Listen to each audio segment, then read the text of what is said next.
Good morning student, मैं Pramod Kumar Gupta, chemistry teacher. आपका online class में स्वागत है। बच्चों, मैं आप लोगों को 11th केमिस्ट्री पढ़ा रहा था। Chapter some basic concept of chemistry में आज हमारा 13वां लेक्चर है, जिसमें आज का टॉपिक है बच्चों एटॉमिक नंबर अर्थात परमाणु क्रमांक। तो आप लोगों को मैं पिछले टर्न पर परमाणु के विषय में बताया था। आप लोगों को बताया था कि बच्चों परमाणु गोलाकार होता है। कैसा होता है? परमाणु गोलाकार होता है। परमाणु के दो भाग होते हैं। बताया गया परमाणु का वह भाग जिसमें समस्त धनावेश या समस्त केंद्र सकेंद्रित होता है या द्रव्य उपस्थित रहता है, उसे क्या बोलते हैं? नाभिक बोलते हैं। परमाणु का क्या बोलते हैं? नाभिक। और बताया गया नाभिक का वह विशाल क्षेत्र जिसमें इलेक्ट्रॉन क्या करते हैं? मूवमेंट करते रहते हैं, वह क्या कहलाता है? सेल कहलाता है।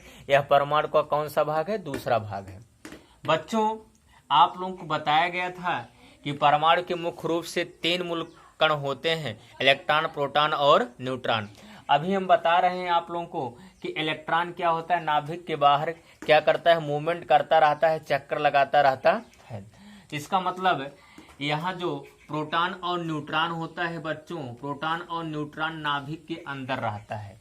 और इलेक्ट्रॉन पर बच्चों मतलब निगेटिव चार्ज होता है, अर्थात इलेक्ट्रॉन पर ऋणावेश होता है। और प्रोटॉन पर क्या होता है? पॉजिटिव चार्ज होता है, अर्थात प्रोटॉन पर क्या होता है? धनावेश होता है। और जो हमारा न्यूट्रॉन होता है बच्चों, वो न्यूट्रल होता है, उस पर कोई आवेश नहीं होता है। तो देखिएगा बच्चों, यहाँ जो टॉपिक है आप देख रहे हैं, मैं पढ़ा रहा हूँ आप लोग परमाणु क्रमांक। तो इसमें हमें क्या बताना है? परमाणु क्रमांक की डिफिनीशन बताना है। किसके? परमाणु क्रमांक की डिफिनीशन। मैं आपको 2 डिफिनीशन बताऊंगा, आप लोग ध्यान से सुनिएगा और देखिएगा। बच्चों, किसी तत्व के परमाणु नाभिक पर स्थित, अभी आप देखिएगा एक चीज सुनिएगा कि प्रोटॉन पर मैंने क्या बोला? धनावेश है। और प्रोटॉन कहाँ है? नाभिक के अंदर है। तो धनावेश चार्ज किस पर होगा? नाभिक पर होगा। क्या होगा? नाभिक पर होगा या नाभिक में होगा। तो हम परमाणु क्रमांक डिफिनीशन इस प्रकार से दे सकते हैं, किसी तत्व के परमाणु नाभिक पर स्थित धनावेश इकाइयों की संख्या। धनावेश इकाइयों की संख्या का तात्पर्य होता है कि कितने धनावेश हैं। तो धनावेश इकाइयों की संख्या उस तत्व का परमाणु क्रमांक Z कहलाता है। क्या कहलाता है? Z कहलाता है। एक बार फिर सुनिए डिफिनीशन क्या है।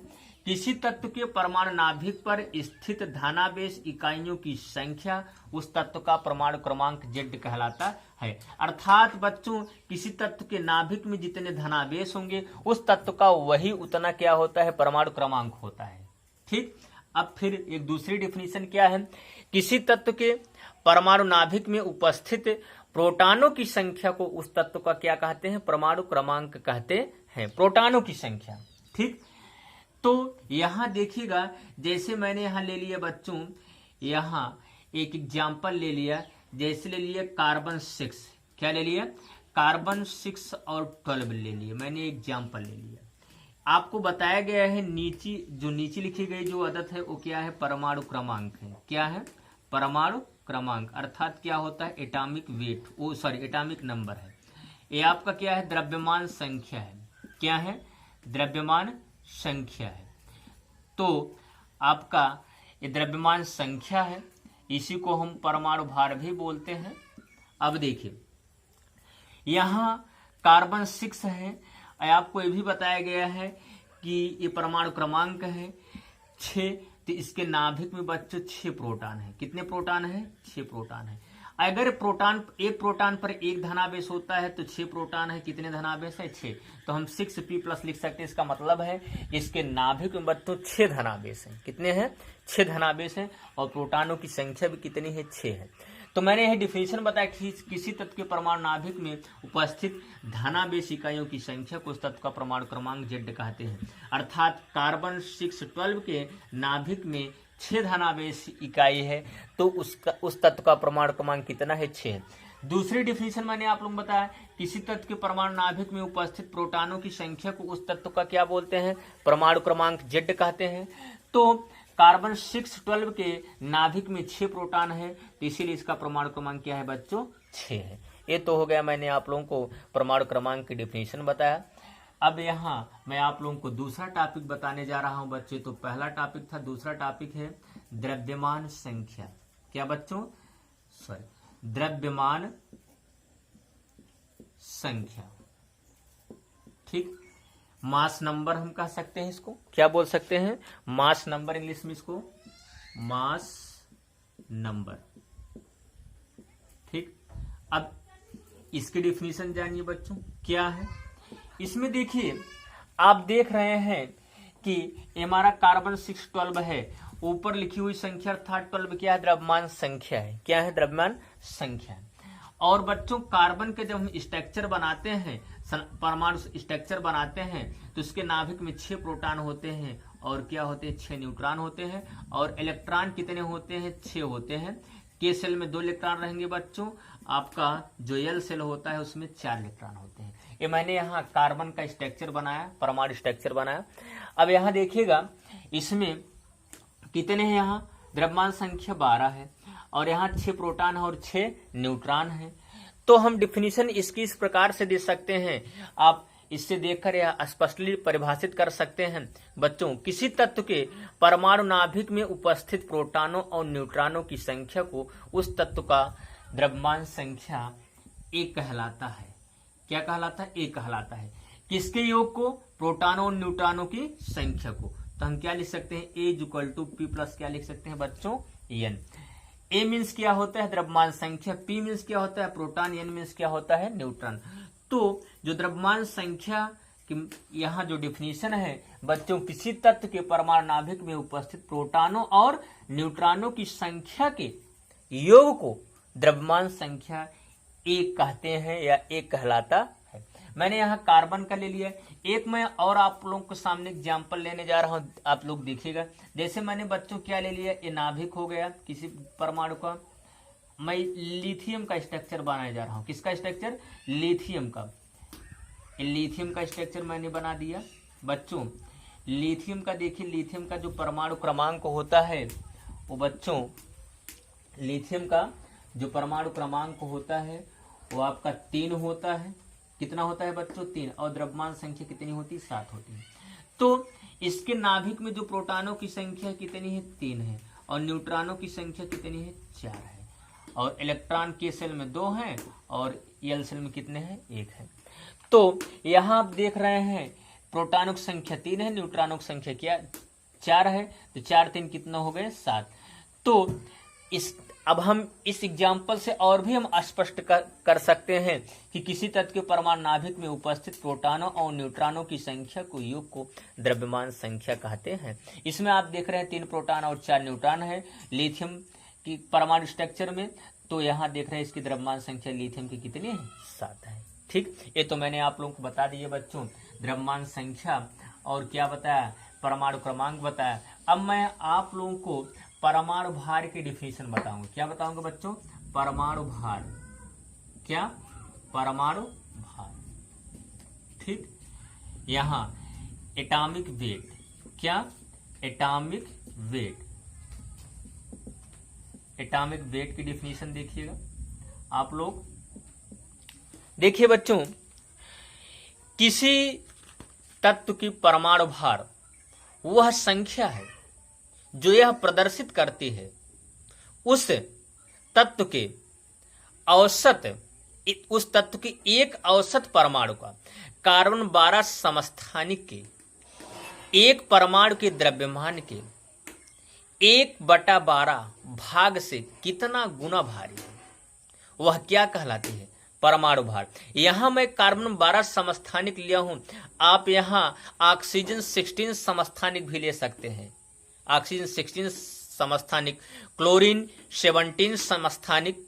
ठीक, तो लेकिन जहां अगर ऑक्सीजन 16 का समस्थानिक लेंगे तो जहां 1/12 बोला जा रहा है वहीं 1 क्या हो जाएगा, 16 हो जाएगा। क्या हो जाएगा, 16। तो आप फिर से सुनिएगा डिफिनीशन, किसी तत्व की परमाणु भार वह संख्या है जो वह प्रदर्शित करती है कि उस तत्व के, मतलब उस तत्व के एक औसत परमाणु का कार्बन 12 समस्थानिक या ऑक्सीजन 16 समस्थानिक के द्रव्यमान के एक परमाणु के 1/12 भाग या 1/16 भाग से कितना गुना भारी है। तो देखिएगा यहाँ एक बच्चों, यहाँ फार्मूला निकल के आता है यहाँ तत्व ए का परमाणु भार, तत्व ए का परमाणु भार बराबर तत्व ए के एक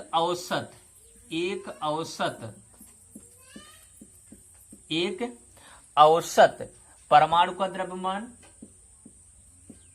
परमाणु का द्रव्यमान और अपान 1/12 गुणे कार्बन 12 समस्थानिक, या कार्बन 12 के एक परमाणु का, कार्बन 12 के एक परमाणु का द्रव्यमान ठीक।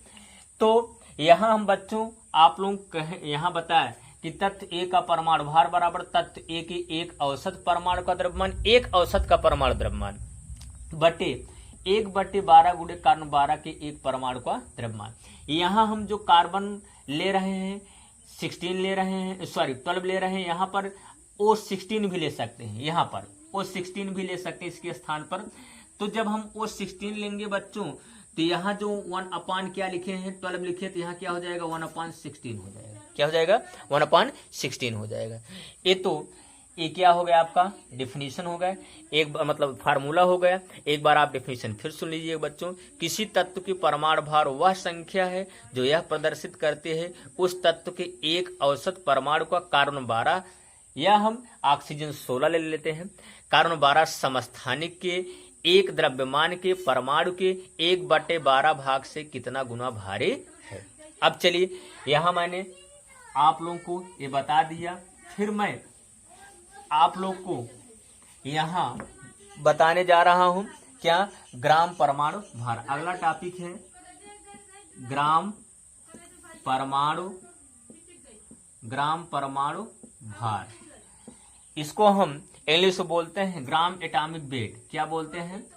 ग्राम एटॉमिक वेट, ग्राम एटॉमिक वेट, या इसको हम शॉर्ट फॉर्म में लिखते हैं GAW। देखिए बच्चों, जब परमाणु भार ग्राम में व्यक्त किया जाता है तो उसे हम ग्राम परमाणु भार कहते हैं। किसी भी तत्व का जब परमाणु भार ग्राम में व्यक्त किया जाता है तो उसे हम ग्राम परमाणु भार कहते हैं। ठीक, जैसे 1 gram atomic weight hydrogen, 1 gram atomic weight hydrogen is equal to, hydrogen का परमाणु भार कितना होता है बच्चों? 1.008 AMU होता है। तो इसको हम ग्राम परमाणु भार में कन्वर्ट करेंगे तो इसका हो जाएगा 1 gram atomic weight hydrogen is equal to 1.008 gram क्या हाइड्रोजन हो जाएगा। क्या हो जाएगा? 1 ग्राम हाइड्रोजन, मतलब 1.008 ग्राम हाइड्रोजन। इसी प्रकार से हम 1 ग्राम एटॉमिक वेट कार्बन ले लेते हैं। क्या ले लेते हैं? कार्बन इज इक्वल टू 12.0 ग्राम क्या कार्बन। इसी प्रकार से बच्चों 1 ग्राम एटॉमिक वेट नाइट्रोजन ले रहा हूं। क्या ले रहा हूं? नाइट्रोजन। ठीक, नाइट्रोजन। तो 1 ग्राम एटॉमिक वेट नाइट्रोजन का ग्राम एटॉमिक वेट कितना हो जाएगा? 14.0 ग्राम क्या हो जाएगा? नाइट्रोजन।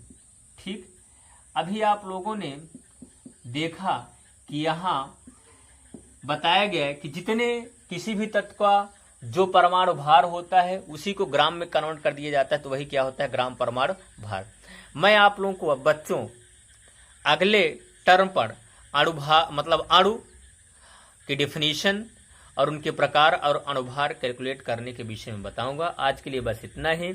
Thank you. जय हिंद, जय भारत।